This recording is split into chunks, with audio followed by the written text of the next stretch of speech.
Hi, this is Amrita from bizasialive.com, and I have the delight of sitting with an actor, a director, a producer, dialogue writer, singer. Can I add any more hats? Mr. Farhan Akhtar. How are you, Farhan?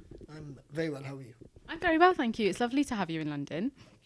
And we've been listening into your single for the last few days, which is recently released, Rearview Mirror. I've got to ask you, what was the inspiration behind the single? The song actually on the album, it's an album called Echoes that'll be out in January. And the song Rearview Mirror is a part of many other songs which really reflect the last about 2 years, 2.5 years of my life. There have been many changes that have happened in my personal life, and somehow I felt the need to express what was going on inside of me. So this is really one of those songs. Okay, so as you've just said, you describe it as an outlet almost of the emotions.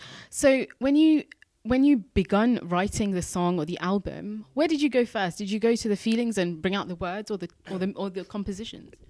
Most of my life, and this is even with any writing work that I've done, I've always found it easier to express myself through writing than I have through sitting down and maybe communicating through talking with someone. So following that similar process, these emotions of in this song, I mean, predominantly is dealing with guilt, is dealing with having to move on, having made certain decisions, feeling those decisions were right at the time. And it's really about that. So I've always found it very simple to be able to write down what I'm feeling. And the reason, I mean, one is writing it down, which I have over the years, not just the last 2 years or 3 years. All my life, I've been writing things down. I really did feel with this that it would be nice to share it with the world. Um, because for one, I feel that these emotions are emotions that many people have gone through, are going through, probably will go through. And somehow you always feel that it's happening only to me, and I'm the only one dealing with this. And I think music can be very healing in that kind of way. That's one of the greatest qualities of it is that you always, when you hear a song, you connect to it because there's something about that song that person is feeling who's written it that kind of resonates within you, and you realize that you're not the only person who feels that way. And I've for that reason in particular, I really felt that this now would be a nice time to start sharing this music and this writing. So I would say that when I kind of look at your writing and how you've kind of expressed yourself over the years, I would think that's kind of instilled because your father is obviously a very good writer, lyricist, etc. So in that kind of way, I didn't expect your single to be in English. So why did you make that decision? Why was it in English?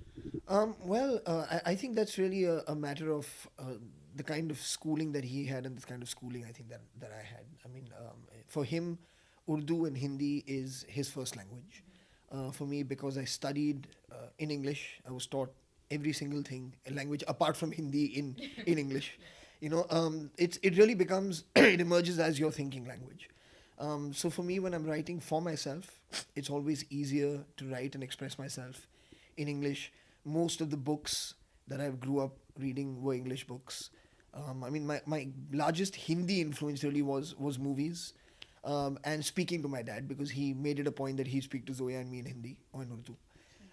But apart from that, it really is the language that I find myself most accessible to me to be able to express myself in. And I would say currently, especially Bollywood-wise, you are known for your rock style, and I think that comes through in your single.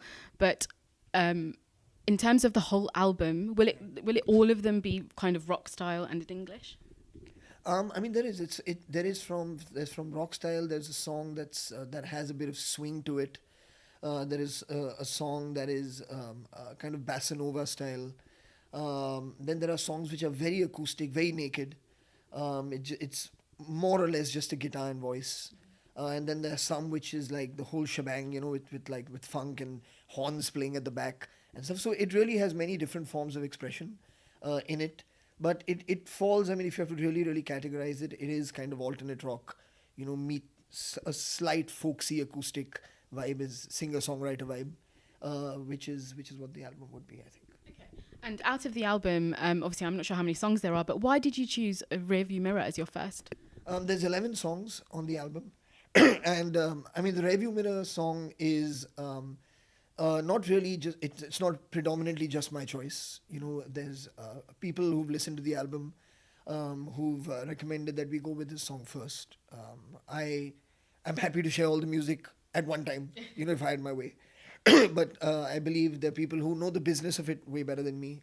There's also people who have come and listened to the song. And I just think, given what is playing on radio now, they feel that this is a nice place to start. And that's really, so I've just gone with people who have a slightly better professional judgment, you know, of it. But I'm just waiting for 25th of January where people can listen to the whole album. We're looking forward to it. So I've got to say that obviously you've mentioned that your album you've been writing, I think, for about 2 years. I would say. About 2.5 years. Yes. Okay. So in that 2 years, you've said that this is kind of a amalgamation of all your emotions. But did you ever want to release an album like this as an independent, almost artist? You know, I never really thought about it till I started writing this stuff. I mean, I have done a few singles in Hindi. We did a song called very early on called Tension Kyun Lete Ho Yaar, which was about maybe 5-6 years ago. Then we did a song which was for the Mard initiative called Chule Asman, which was about women empowerment, girl empowerment. So there have been like kind of little, almost if you want to call it for the lack of it, like a little flirtation with wanting to do it, you know, and wanting to write songs and put them out. But I never took it as seriously as I did when I started writing this. There was something within me that really was very, very vociferously telling me, you know, that this needs to be compiled, this needs to be put out. And I just didn't want to fight it, so I just said I'd go in and do it. And in keeping with the single, I have to ask, when you look at the rearview mirror, not in your emotions, but in terms of your musical journey, what are you most grateful for? I think to start with, just having, if you want, there's one thing of musical journey of listening, and there is one thing which is a musical journey of, I guess, performance and being an artist. So for as just somebody who's an audience and who listens to music, I think I'm most thankful to my mother for her immense record collection at home, you know, and for someone who just very wasn't how do you call it, possessive about it at all, because kids can scratch records and kids can mess around with stereo systems, you know, and spoil things, and it wasn't cheap back then to either buy it or to fix it. So I'm really thankful that she allowed Zoya and me access to all this material that she had lying at home, that really like infused the love of music in me from a very, very young age.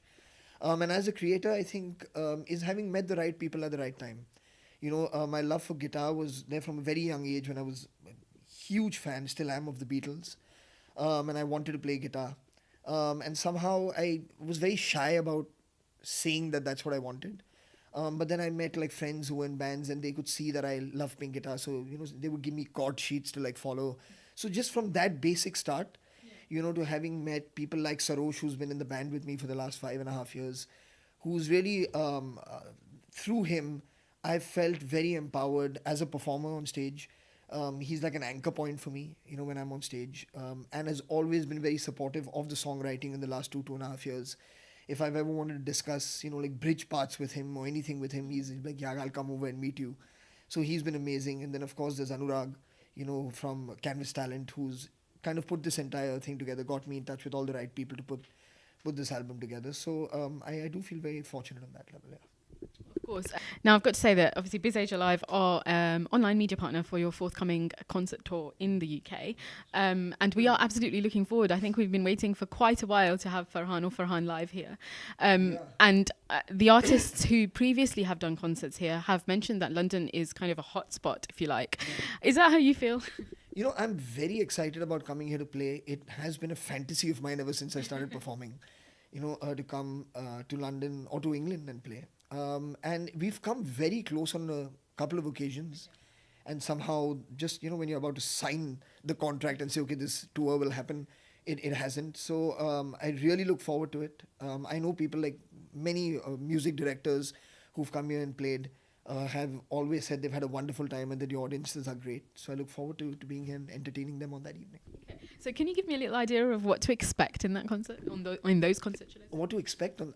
It really is. I mean, it's a musical journey of all my work in film, from Dil Chahta Hai all the way now till Lucknow Central. So there's songs from all movies, and little, just little background stories as to what went on behind the making of those songs. There's also the Shairi of Zindagi Na Milegi Dobara, that's in there. And then, the thing is, once you're on stage, I mean, I don't know, things just happen by themselves. You really want the crowd to have fun. And so whenever we've played, I feel very blessed that the audiences have had a great time, and always have wanted us to come back and perform again. And I hope the same will happen with these concerts. I'm sure they will. Obviously, like I mentioned, you've done Farhan live in so many different locations. Is there any kind of favorite song or kind of group of songs that you always sing and you think this absolutely is the best group of songs that I sing for the crowd?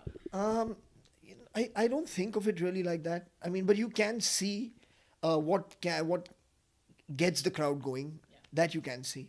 So I mean, there is definitely a very strong reaction to songs from the first Rock On.